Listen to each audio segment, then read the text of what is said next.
Que la bénédiction de Dieu le Père, de Dieu le Fils et de Dieu le Saint-Esprit soit avec vous. Qu'elle soit présente avec toute votre famille bien-aimée. Nous nous rassemblons aujourd'hui dans un esprit d'unité. Nous nous réunissons dans une communion de foi profonde. Nous désirons créer un espace sacré autour de nous. Un sanctuaire où la présence de Dieu peut demeurer. Imaginez en ce moment même le manteau de sa paix. Visualisez ce manteau se poser doucement sur vos épaules. Il soulage chaque fardeau, chaque anxiété, chaque souci. Ressentez la chaleur de son amour qui vous enveloppe entièrement. Nous demandons aussi que le sceau de sa protection divine soit apposé, qu'il soit visible sur le fronton de chaque maison représentée ici. Que ce sceau soit un signe pour toute force des ténèbres, un signe qu'elles ne peuvent ni entrer, ni toucher, ni nuire. Que l'ange du Seigneur campe autour de votre foyer, qu'il garde vos allées et venues, votre sommeil et votre réveil. Nous vous invitons à respirer profondément maintenant. Inspirez sa grâce, sa miséricorde et sa force. Expirez toute peur, tout doute et toute tristesse. Nous déclarons cet instant comme un temps divin, un moment mis à part pour la rencontre et la transformation.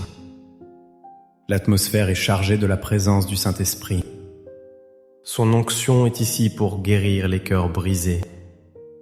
Elle est là pour restaurer les relations fracturées. Elle est ici pour apporter la lumière dans les ténèbres. Que chaque mot prononcé soit une semence d'espoir. Qu'elle germe et porte du fruit dans votre vie familiale. Nous sommes unis comme un seul corps en Christ. Nous élevons une seule voix vers le trône de la grâce. Soyez les bienvenus dans ce temps de prière et de réflexion. Que votre esprit soit ouvert et votre cœur réceptif. La gloire de Dieu est sur le point de se manifester. Maintenant, avec une foi audacieuse, nous passons de la supplication à la déclaration. Nous ne sommes pas des victimes des circonstances. Nous sommes des enfants du Dieu Très-Haut, héritiers de ses promesses. Au nom puissant et Jésus-Christ, nous prenons autorité. Nous nous levons contre toutes les œuvres des ténèbres visant nos familles. Nous nous tenons sur la vérité de la parole de Dieu. Nous déclarons que nos familles appartiennent au Seigneur. Elles sont rachetées par le sang précieux de l'agneau. Nous brisons maintenant toute forteresse de l'ennemi. Nous anéantissons les plans de division et de discorde. Nous fracassons les murs de silence et d'incompréhension. Nous déracinons toute semence d'amertume et de ressentiment. Nous proclamons la fin de leur règne dans nos maisons. Au nom de Jésus, nous lions l'esprit de rébellion chez nos enfants. Nous lions l'esprit de critique et de jugement entre conjoints. Nous lions l'esprit de pauvreté et de manque financier. Nous lions tout esprit d'infirmité et de maladie chronique. Nous ordonnons à ces forces de quitter nos vies maintenant. Elles doivent lâcher leur emprise sur nos proches. Nous déclarons que la lumière de Christ expose toute obscurité. Nous annulons par l'autorité du nom de Jésus toute parole de malédiction, qu'elle ait été prononcée par des étrangers ou par nos propres bouches. Nous cassons les chaînes des malédictions générationnelles. Les schémas de divorce, d'addiction, de colère et de dépression s'arrêtent ici. Ils ne passeront pas à la génération suivante. Nous proclamons une nouvelle lignée de bénédiction, une lignée de santé, de prospérité, d'unité et de service pour Dieu. Nous couvrons chaque membre de notre famille avec le sang de Jésus. Nous couvrons nos conjoints, nos enfants, nos parents. Le sang de Jésus est notre protection et notre justification. Il est une barrière de feu infranchissable pour l'ennemi. Nous déclarons que nos foyers sont un territoire saint, un avant-poste du royaume des cieux sur la terre. Nous déclarons que l'amour, la joie, la paix et la patience y règnent. Nous déclarons que la bonté, la bienveillance et la fidélité y fleurissent. Nous déclarons la douceur et la maîtrise de soi dans nos interactions. La victoire nous a déjà été acquise à la croix. Nous ne combattons pas pour la victoire, mais à partir de la victoire. Para a glória de Deus, nós já somos uma grande família de oração aqui no YouTube. Gostaria também que você deixasse o seu like, o seu gostei, porque todas as vezes que você faz isso, você está avisando ao YouTube que aquilo que você está vendo e ouvindo é algo bom para você e que ele pode enviar para outras pessoas. Por isso, é muito importante você deixar o seu gostei. E se você ainda não se inscreveu, embaixo tem a palavra inscrever-se. Après avoir affirmé notre autorité dans le monde spirituel, calmons nos cœurs. Tournons-nous vers la sagesse intemporelle des Écritures. C'est là que Dieu nous parle avec une tendresse infinie. Il nous y révèle son cœur de Père. Dans l'évangile de Luc, au chapitre 15, Jésus nous offre une parabole. Une histoire si profonde qu'elle a le pouvoir de changer nos vies. C'est l'histoire que nous appelons celle du Fils prodigue. Mais c'est avant tout l'histoire d'un père au cœur brisé, mais aimant. Permettez-moi de vous la raconter à nouveau. Imaginez la scène. Un père a 2 fils. Le plus jeune, impatient et avide de liberté, vient trouver son père. Il lui demande sa part d'héritage, une demande choquante. C'était comme dire à son père « Tu es déjà mort pour moi ». Le père, dans un acte d'amour incroyable, ne le retient pas. Il lui donne ce qu'il demande. Il respecte sa liberté, même si cela lui déchire le cœur. Le fils part alors pour un pays lointain.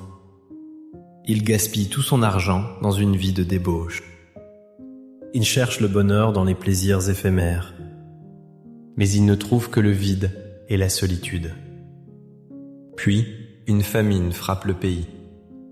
Le voilà sans argent, sans amis, sans nourriture. Il est obligé de travailler pour un homme qui l'envoie garder des cochons. Il a tellement faim qu'il rêve de manger la nourriture des porcs. C'est le point le plus bas de sa vie. C'est dans cette misère, cette saleté, cette humiliation qu'il revient à lui-même. Il se souvient de la maison de son père. Il se rappelle que même les serviteurs de son père ont du pain en abondance. Une étincelle d'espoir naît dans son cœur. Il prend alors une décision. Il se dit « Je me lèverai, j'irai vers mon père ». Il prépare même son discours de repentance. « Père, j'ai péché contre le ciel et contre toi. Je ne suis plus digne d'être appelé ton fils. Traite-moi comme l'un de tes ouvriers. » Le chemin du retour est long. Il est sans doute rempli de honte, de peur et d'incertitude. Le père l'acceptera-t-il ou le rejettera-t-il? Mais la Bible nous dit quelque chose de magnifique. Comme il était encore loin, son père le vit. Cela signifie que chaque jour, le père scrutait l'horizon. Chaque jour, il attendait, il espérait, il priait. Son cœur de père n'avait jamais abandonné. Et quand il voit son fils, il est ému de compassion. Il ne reste pas sur son porche à attendre des excuses. Il court à sa rencontre. Il se jette à son cou et le couvre de baisers. Le fils commence son discours, mais le père ne le laisse pas finir. Il appelle ses serviteurs. « Vite! Apportez la plus belle robe et revêtez-le. Mettez-lui un anneau au doigt et des sandales aux pieds. Amenez le veau gras et tuez-le. Mangeons et réjouissons-nous. Car mon fils que voici était mort et il est revenu à la vie. Il était perdu et il est retrouvé. » La fête commence. La musique et la danse remplissent la maison. La joie de la restauration est totale et sans réserve. Cette histoire n'est pas juste un joli conte. C'est une révélation du cœur de Dieu pour chaque famille. Tirons-en quelques leçons essentielles pour nos vies. La première leçon est bouleversante. L'amour de Dieu est inconditionnel et patient. Le Père n'a pas posé de conditions au retour de son Fils. Il n'a pas dit « Rembourse-moi d'abord ce que tu as gaspillé ». Il n'a pas dit « Prouve-moi que tu as changé pendant 6 mois ». Son amour a précédé la repentance de son Fils. Son amour a rendu la restauration possible. Vous qui êtes parents, peut-être attendez-vous un enfant qui s'est éloigné. Votre cœur est peut-être brisé par ses choix. Ne cessez jamais de l'aimer. Ne cessez jamais de regarder l'horizon. Votre amour patient est le reflet de l'amour de Dieu. Il est une force puissante qui peut le ramener à la maison. La deuxième leçon est pleine d'espérance. Il y a toujours un chemin de retour. Le Fils a touché le fond. Il s'était déshonoré, avait ruiné sa vie. Il se sentait indigne de tout amour. Pourtant, la porte de la maison de son Père n'a jamais été fermée. Peut-être vous sentez-vous comme ce fils aujourd'hui. Vous avez fait des erreurs dans votre mariage. Vous avez blessé vos enfants par vos paroles ou vos actions. La honte vous paralyse. Sachez-le, le chemin du retour est ouvert pour vous aussi. Le Père vous attend à bras ouverts. Il ne veut pas vous humilier, il veut vous restaurer. La troisième leçon est le secret de la guérison familiale. Le pardon est la clé de la restauration. Le Père a pardonné instantanément et complètement. Il n'a pas gardé de registre des torts. Il a remplacé les haillons de la honte par une robe d'honneur.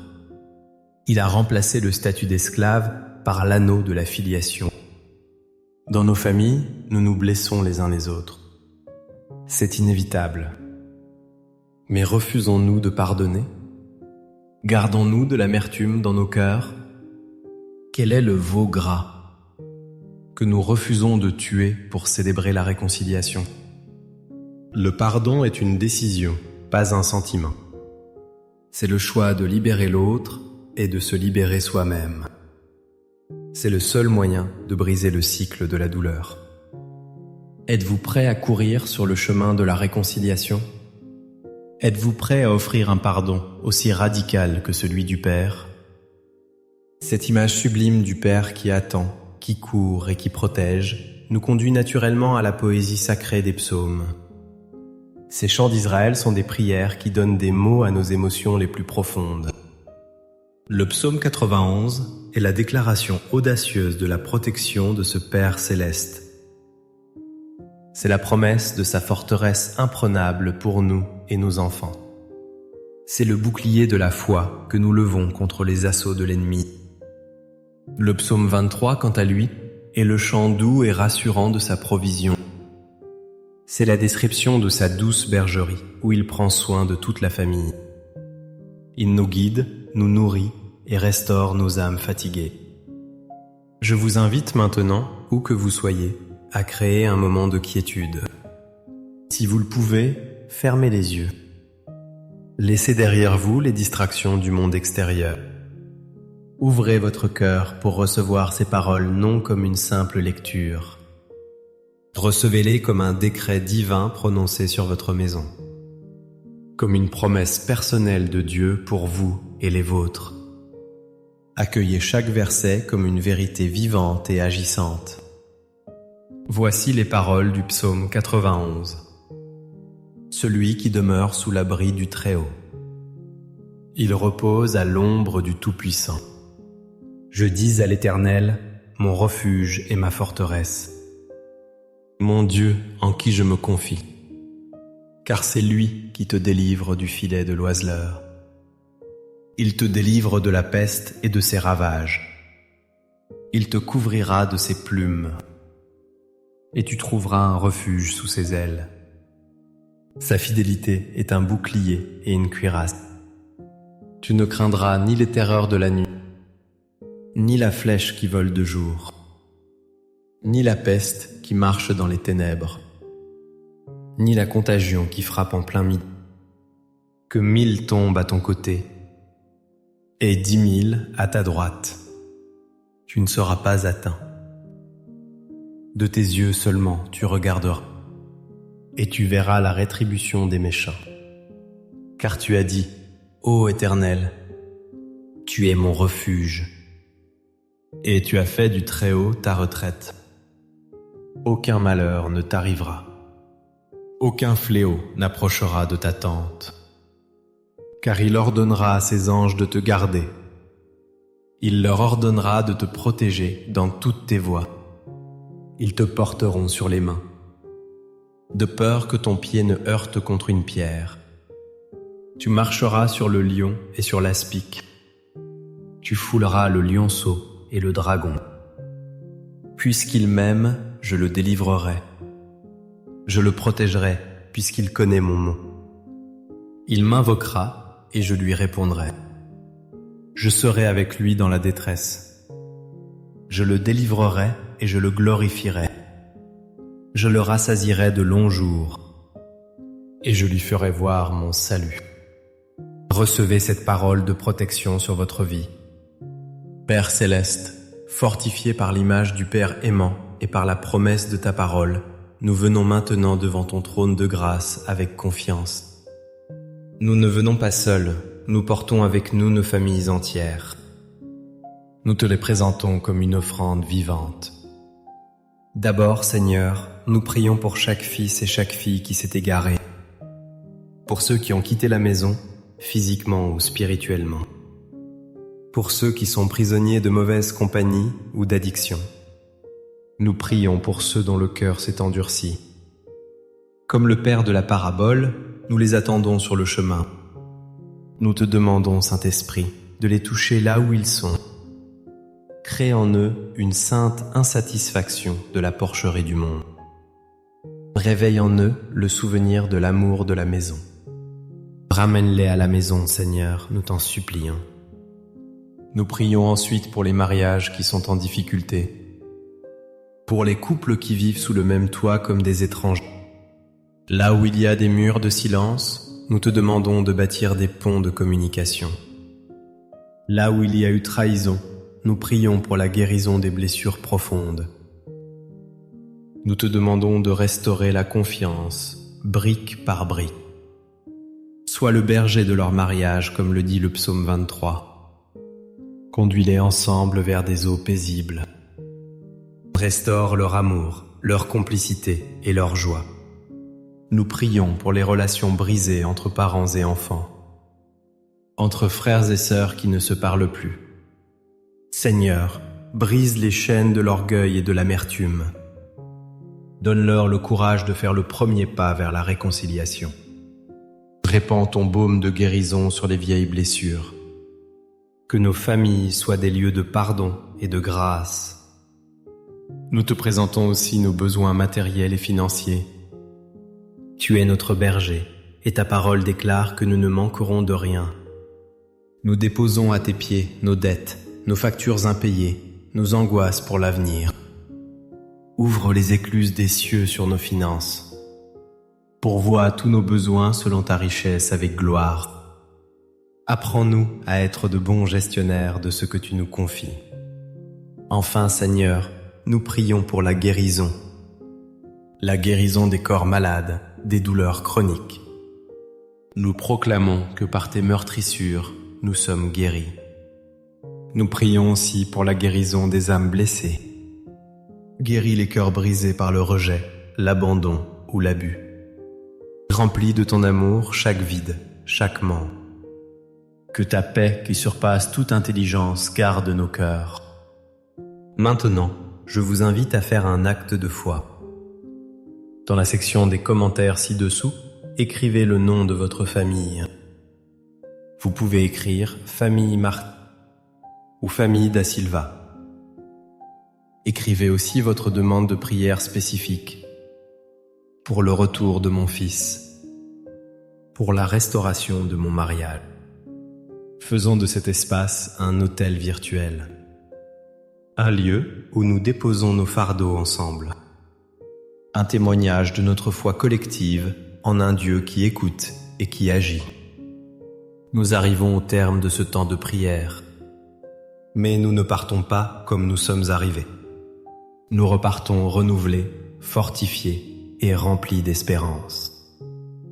Que la certitude de l'amour inconditionnel du Père vous enveloppe. Qu'elle soit votre réconfort dans les jours de doute. Que la puissante protection du psaume 91 soit votre forteresse quotidienne. Qu'elle soit un rempart autour de vous et de vos enfants. Que la douce provision du psaume 23 soit votre réalité de chaque instant. Qu'elle vous assure que votre berger prend soin de vous. Marchez dans la paix, sachant que vous n'êtes pas seul. Marchez dans la foi, sachant que Dieu est à l'œuvre dans votre famille. Même lorsque vous ne voyez rien, il agit dans les coulisses. Il prépare le chemin du retour. Il guérit les cœurs. Il restaure ce qui a été brisé. Soyez bénis pour être une bénédiction.